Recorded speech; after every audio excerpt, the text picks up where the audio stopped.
Now, to put our next speakers into context, we have a short video about an extraordinary award founded here in Hong Kong.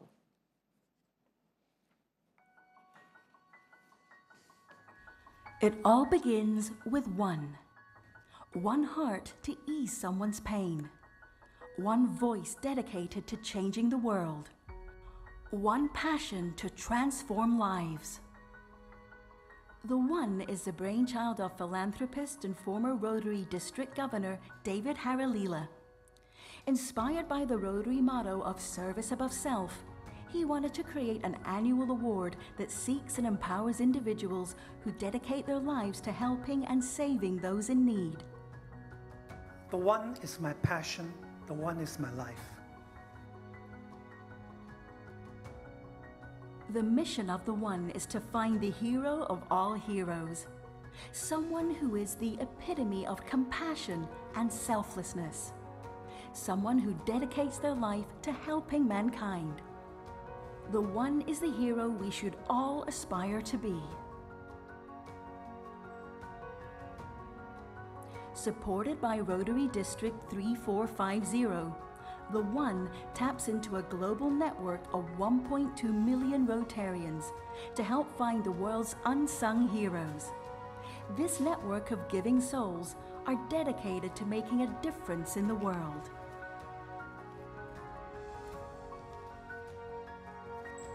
Each year, the winner of the One Award will receive $100,000 in prize money. The other two finalists will receive $50,000 each. This money is life-changing.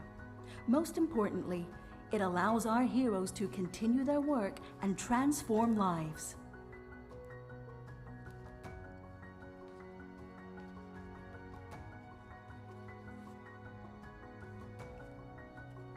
Our goal is to magnify the brilliance of the One and duplicate the award in every country across the globe. As well as the One International, we have also launched the One Hong Kong and the One Philippines. Since 2012, the relentless quest of the One has reached over 200 countries, recognized over 57 humanitarians, and donated $3 million to humanitarian projects across the globe, transforming over 300,000 lives.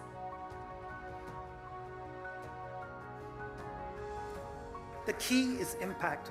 What can the One do to make the world better? To date, we have reached and benefited over 300,000 people. My goal is to see us benefit 1 million people, so we can really make a difference.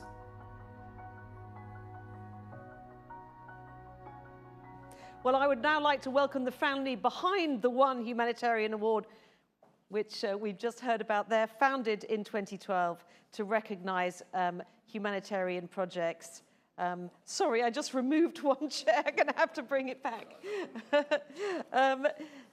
Welcome to Dr. David Harilela, a renowned entrepreneur and philanthropist, and his eldest daughter, Divia, who is preparing one day to take over the reins of the family business. For the moment, Dr. David remains CEO of the David Harilela Group, which has numerous subsidiaries.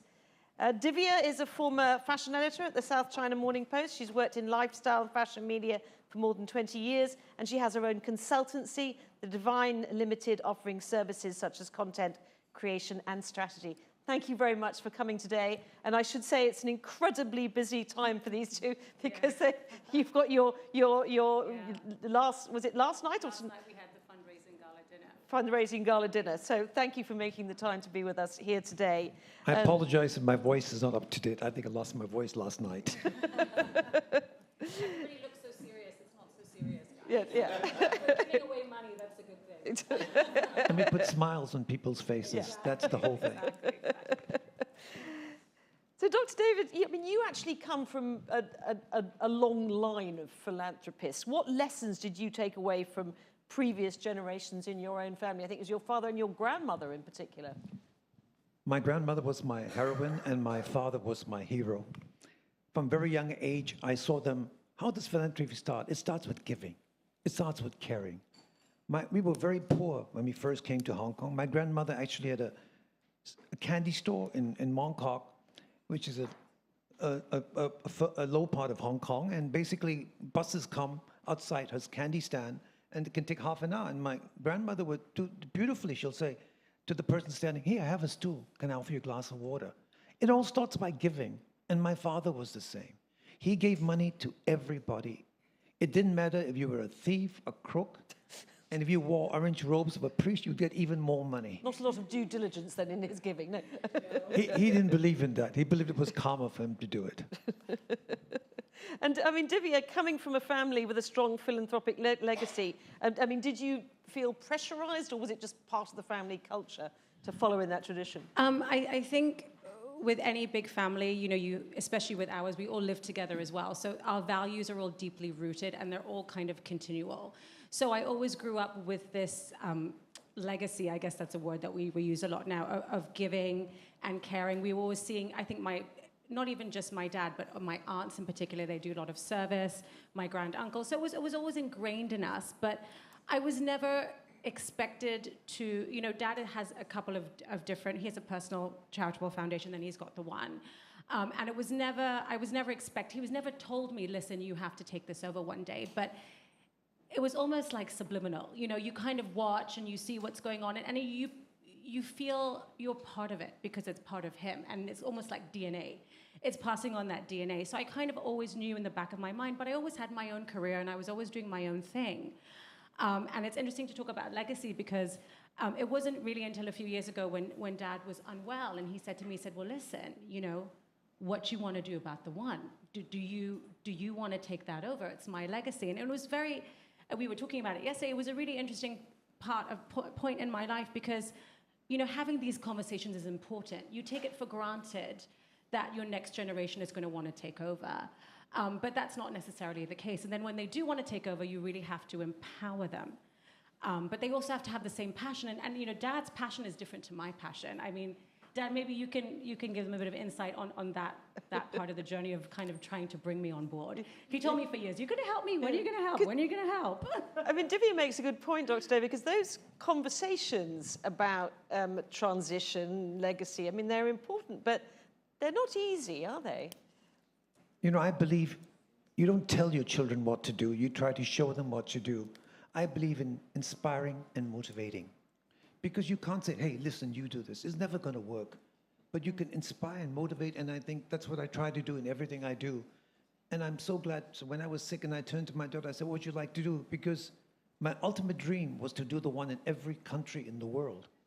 And basically in Hong Kong would be the center for the international award, like a beauty contest. And we would have it in Hong Kong. But it's not easy. It's a lot of work. We have 3 countries already. So I would like, if I'm alive and can do it, I would do it, but I would not put that pressure on my daughter. I would love to inspire, motivate her. Oh, she's a tough cookie. I'm not worried about her. She's dying to take over, I think.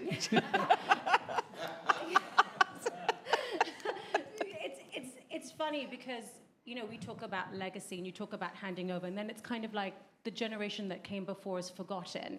But I think that's actually the biggest mistake that older generation can do. And I say this because the one was my dad's calling. It's his purpose. Philanthropy is not a job. You don't retire from philanthropy. You do it for the rest of your life. So my point is, whether he's sick or not, he's still always going to do it.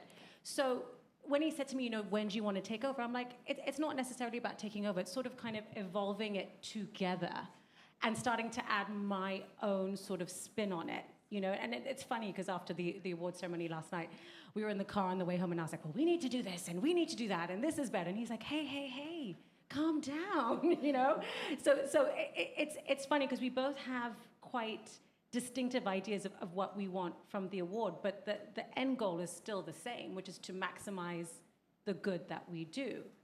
But I think, I mean, I've learned so much from him, and I actually think for me, rather than, you know, kind of being thrown in on the deep end on my own, it's a privilege every single day to sit in that office with him. And thank God he still goes to the office, because that keeps him alive, that keeps his brain going, that's his passion. But I can sit and learn from him. And what, you know, it's not many people can say that they have the privilege of sitting with their parents, you know, in this case, my father, and learning every single day how to be better and do better. And we do that with business and with the charity as well. And Dr. David, do you learn from Divya? I'm trying. You know, we're very strong people. Diva's exactly the same as me. When I want to do something, I just go. I fear nothing except God, losing money, and my wife, in that order. So it's sometimes difficult, but when I decide to do something, I did it. When I first threw this idea to do a global charity from Hong Kong, I was governor of Hong Kong. I had 3,000 people underneath me. I had a good team. My team said, David, you're crazy. How can you think globally? I said, why not? And I tell you, once I decide, doors open, everything open. Do you know, I talk to people and people would give me money. I have money, but they'd give me money. I'd be honest with you, we've got 3 people who give me money every year, and basically, to be honest with you, the one is my commitment for life and beyond.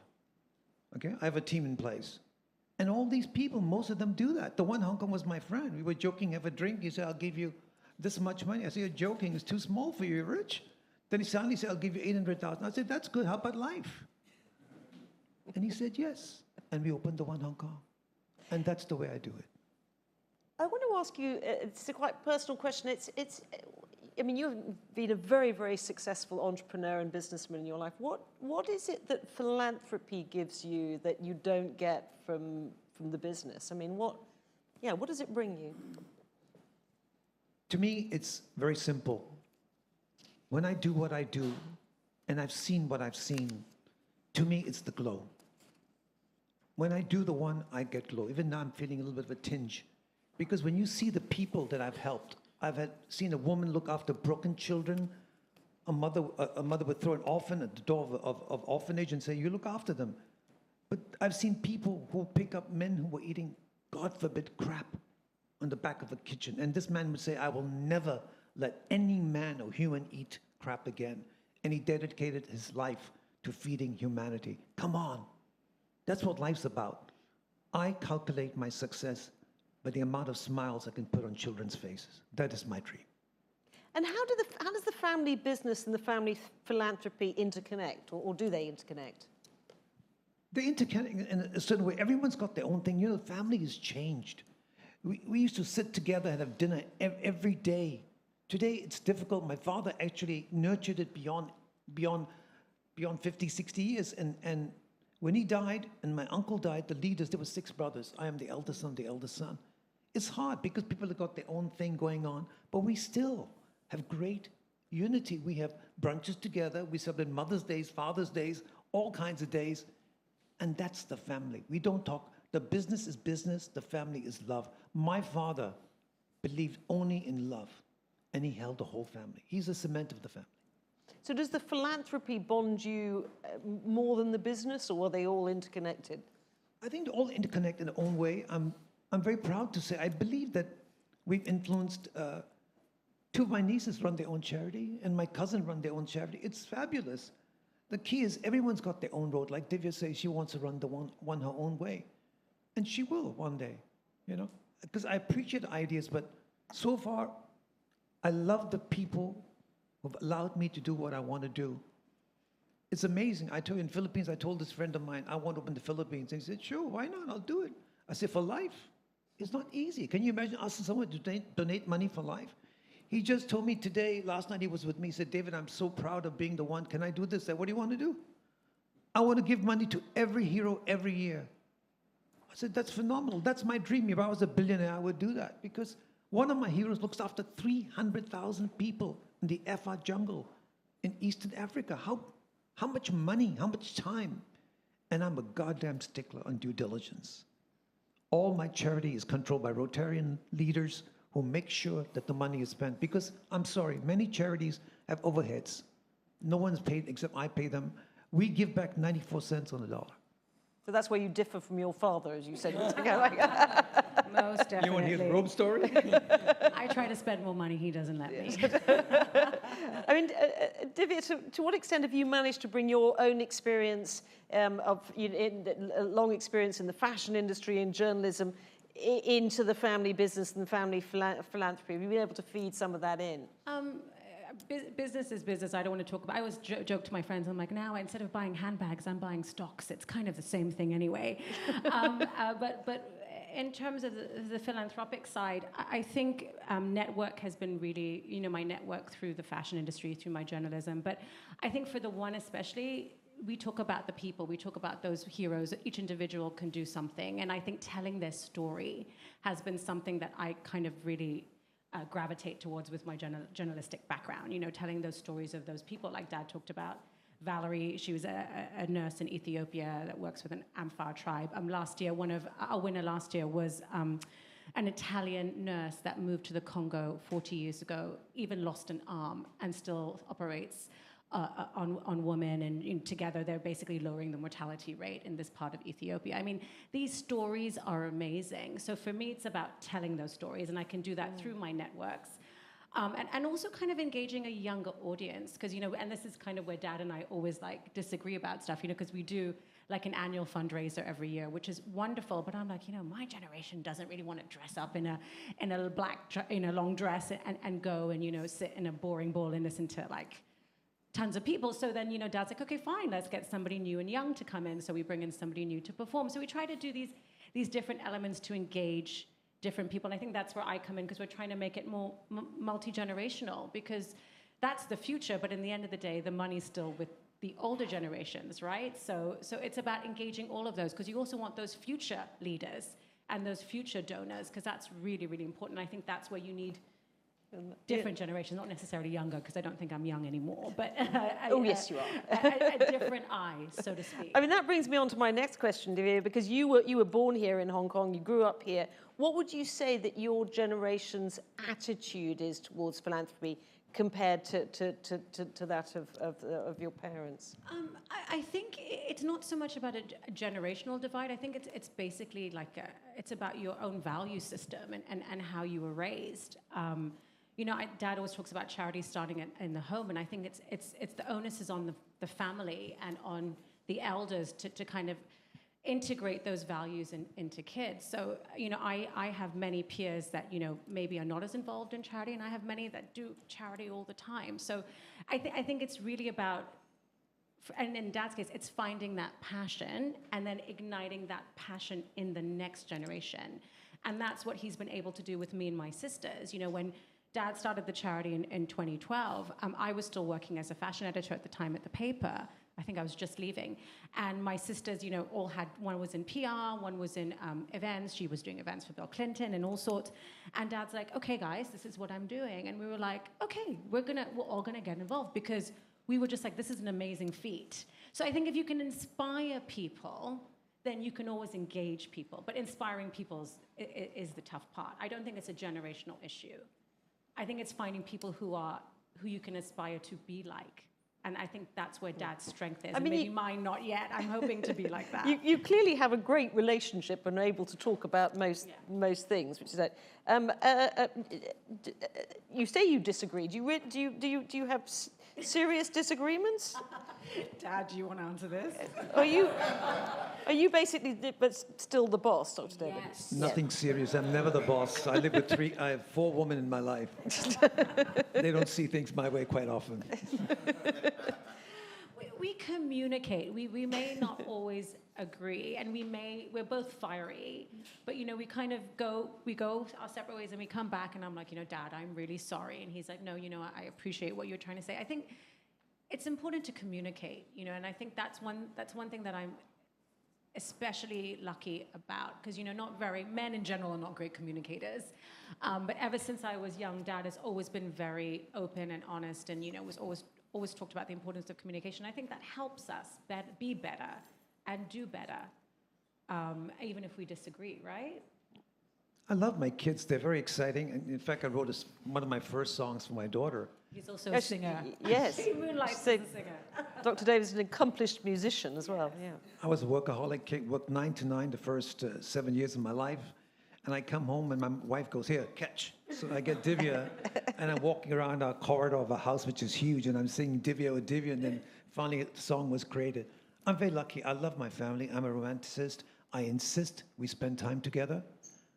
Birthdays, holidays, everything is, anniversaries is very important to me. And I love men dressing up. I love treating a woman like a woman. I'm an oldie. It's old school. It's old school. But I do think Dad makes a point of the family being together. And, you know, my uncle's sitting here as well. And, you know, we all live together. We've lived together. We're probably one of the few families in the world that you have 3 to 4 generations in one home. And I think that is our strength, not just in our unity, but it also keeps our value systems maintained. And it helps us create that legacy, whether we do it in business, whether we do it in philanthropy. It allows us to kind of work together and come together. The amazing thing is that this family has stayed together through poverty to wealth. And that's because we all live together. The only time this family in over 100 years has talked about splitting was when the 6 brothers, my father and uncles, decided to split. And they all came home to tell the wives. Guess what? The wives said, "You're going? Bye. We're staying." And that's the end of it. That's it. Dad actually said to me, he said, the future of the world and of doing good is not with the men, it's with the woman. And we spoke a bit about this yesterday. And you know, the question was, you know, do you feel you have any obstacles as a woman, especially in the philanthropic world? And I was like, you know, it's funny because when you talk about a woman in a boardroom or in a business, it's always like, oh, I had to, you know, do this to prove myself and that to prove myself. The great thing about the philanthropic world is that you don't have to prove anything because everybody has the same goal, which is to help each other. And I feel it's a lot more collaborative. So I don't even think it matters if you're a man, woman, whatever gender you are. You can achieve anything. And then I think also by nature, woman, just because I love talking about women too, we're a lot more collaborative. And I think, you know, Dad talked about his nieces and I, you know, 3 or 4 of my cousins, and again, women, who are all involved in the philanthropic space. You know, they each have their own foundation, but we always talk, see how we can help each other. One works, you know, with the government advocating on ethnic minorities and laws, and, you know, Dad, you know, works with her and maybe does some scholarships and things like that. And my other cousin teaches yoga to the underprivileged and the disabled, and, you know, we kind of support her as well. So we're always trying to work together, and I think that's the collaborative spirit is the most important. Absolutely. Now, most philanthropy in Hong Kong and in China is invested locally. What inspired you, Dr. David, to focus your philanthropic efforts on a global scale? Because you started the One Award, it's a global award. It was mad. Yes. I love the impossible, number 1. Number 2, my whole desire in life is to do the maximum good for the maximum people. How to achieve that? So when I reached the position of being a governor, which is an honor, looking over 1,400 people and having access to 1.4 million Rotarians, I decided, why not go for it? I met 500 governors, and I convinced 40, 50 of them that the one... This is Rotary Club yes, governors. No, it's international, because there are 500 governors that look after 1.4 million Rotarians globally. So I met them, and they all are lovely people, because who else does good every single day? It's the Rotarians. So I needed them to find the heroes. I don't believe in spending money on advertising. I'm sorry, those PR people. But didn't you say one of your sisters is a PR? Yeah. She is. She gets no money from me. I grow organically, and we've done it. I'm telling you, doors open, people give me money. It was amazing. It's amazing. So I knew I was doing the right thing. And to what extent do you apply the lessons of business to inform your charitable work? I mean, do you see it as a form of investment? It's my best investment, and I wish I ran my businesses as well as my charity, because not a cent is overspent. My staff are so bad. If I try to spend money, they'll scold me on the charity. But my business sense has taught me that we have to provide funds for everything. So there are many charities. My father's charity I also took over, which looks after marriages for people, poor ladies who never get married. In India. And they lived off interest. So how do you look after charity when interest drops to 1-2%? Because they can only work in deposits. So using my business sense, I assigned assets. Okay, this is for this charity. This is for the work I need to do. So the money is blocked. I use my business expertise, and everything I've invested for charity, God willing, is good. So I can make sure that money is there, and then the rest is for me and my wife and my kids to spend. So that business sense is there, and I love to work. I love to work. I think sustainability has been a key lesson for me from him. You know, he talks about lifelong commitment, you know, with our benefactors. That's important, but we also need to always constantly find new ways to sustain, because you can't just depend. yes, we're a very wealthy family, and my family also support the charity. We host a gala dinner in our family hotel, and we're very grateful for that. But should we not be able to do that, we need to be able to sustain ourselves, and that's really important, not just with us, but even the humanitarians we work with. Dad talks about due diligence. Every humanitarian that we give money to, they have to provide a proposal on how they're going to spend that money. We have to, everything's audited with, local auditors where they are. We have the Rotary doing the due diligence, because otherwise you can't survive unless you can be sustainable and you have forward thinking. And that's something that I think Dad has been really good with implementing with the One. Well, it's been wonderful seeing this relationship between father and daughter, which overlaps from business and philanthropy. Before we end this session, are there any questions for Dr. David or Divya from the audience? We spoke a lot. I think we've. Yeah, I think we've got out. Well, then it remains me to just thank you so much for coming here and making the time. And it's such a busy period, and good luck with the One going forward. It's clearly a very inspiring charity, and thank you for making the time to And come everybody remember, it all Thank you for starts having with us. one. So just one person can make a difference. So stop putting things off. My One. logo is very simple. All good things start with one good thing. Correct. And then you go. Correct. Thank you. Divya and Dr. Thank you.